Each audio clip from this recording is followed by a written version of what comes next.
What's up, wrestling fans? It's the Emerald Enthusiast, coming at you once again with another action figure review.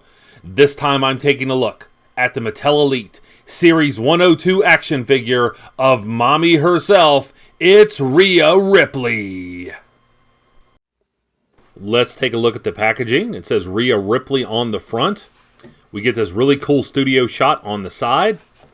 On the opposite side, it says Rhea Ripley, and there is the authentic hologram. There's product information on the bottom, and a partial window on the top. On the back bottom, we get a look at the other wrestlers who have figures in this wave. We get this really cool action shot of Rhea Ripley with some biographical details. I like how this figure is framed within the packaging. The alternate set of hands are off to the sides, and she is in her trademark Rhea Ripley pose. And with no further ado, now it's time to bust this figure out of the package and see what's inside.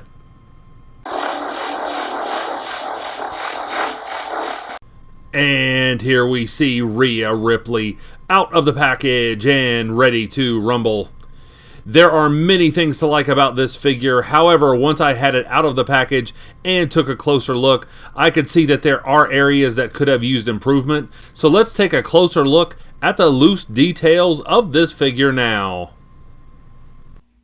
Let's have a look at accessories now. And the figure comes with this alternate set of gripping hands. These are on hinged pegs, which gives you posing options. And here's a closer look at the tattooing on this hand. This is a very small area with which to work, but there's some really intricate detailing. Here's a closer look at the jacket. This wasn't too difficult to get off, although I would be careful. Take your time so you don't damage the arms. As you can see, there are lots of wrinkles sculpted in. I really appreciate the fact that it's form-fitting. It doesn't just look like a misshapen piece of plastic. And the silver paint applications are neatly done. Let's have a look at the lower body now. And in terms of appearance, this is just outstanding. Look at all of the tattooing. The texturing and paint applications on the boots are superb. Now, these fishnets are paint, so you can't feel the texturing of fishnets, but I'm not really bothered by that. And once again, the tattooing on the back of the legs is also very intricate.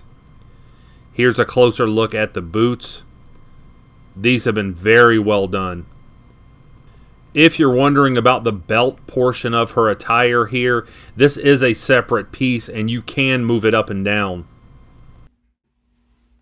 However, on that subject, I try to be as thorough as I can in my action figure reviews, and my plan was to take this off because you can unbuckle it in the back.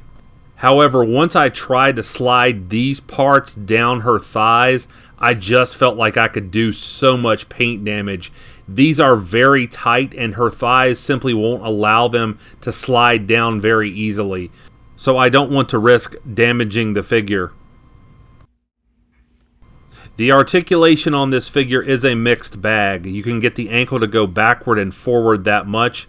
There is some ankle pivoting, so I appreciate that. She has the swiveling at the top of the boot.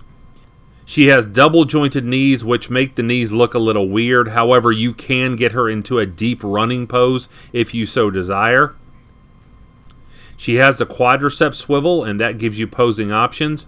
But in terms of the hip movement, you can only get her legs to go out that far, so I would have appreciated more there.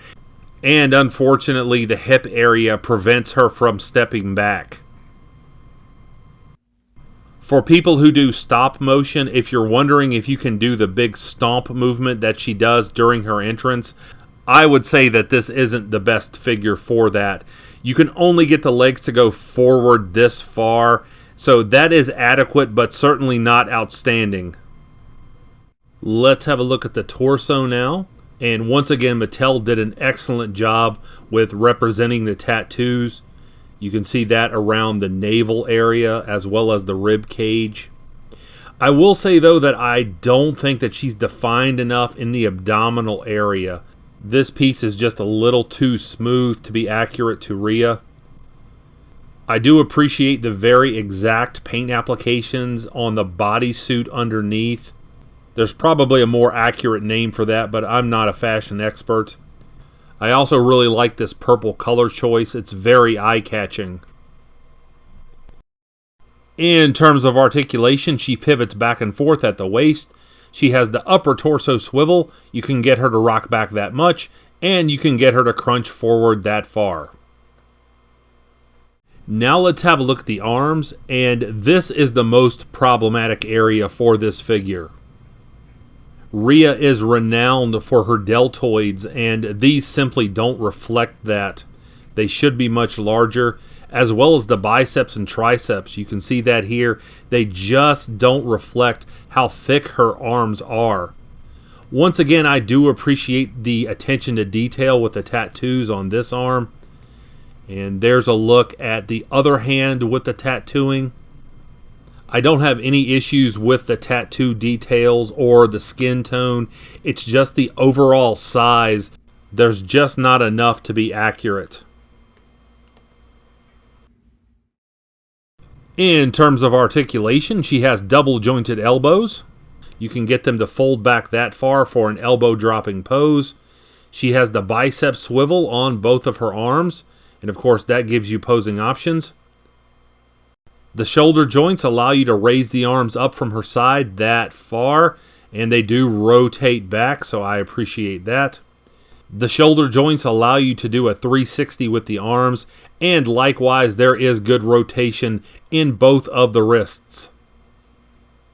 Here is the figure with the alternate set of hands. You might want to consider these if you want to display your figure holding a belt or a chair accessory.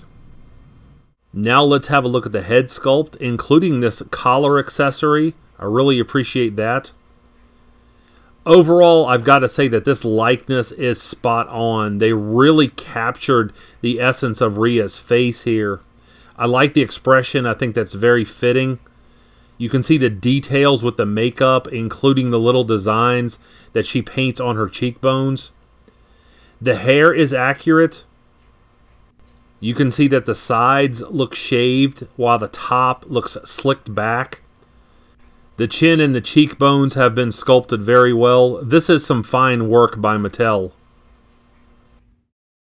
Here's a close-up view of the details on the face, as well as the head sculpt in profile. As far as articulation goes, the head moves easily from side to side. The up and down movement is limited, and there's only a very moderate amount of head tilting, so this area could have used improvement as well.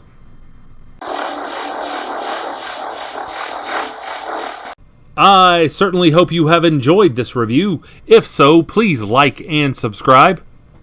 Stay tuned for some articulation shots, and also remember to catch me on the Way Back Wrestling Mania podcast, which is part of Multiverse Musings, the vidcast, and that's available right here on YouTube.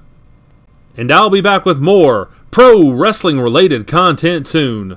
But until we meet again, this has been the Emerald Enthusiast, and thanks for watching.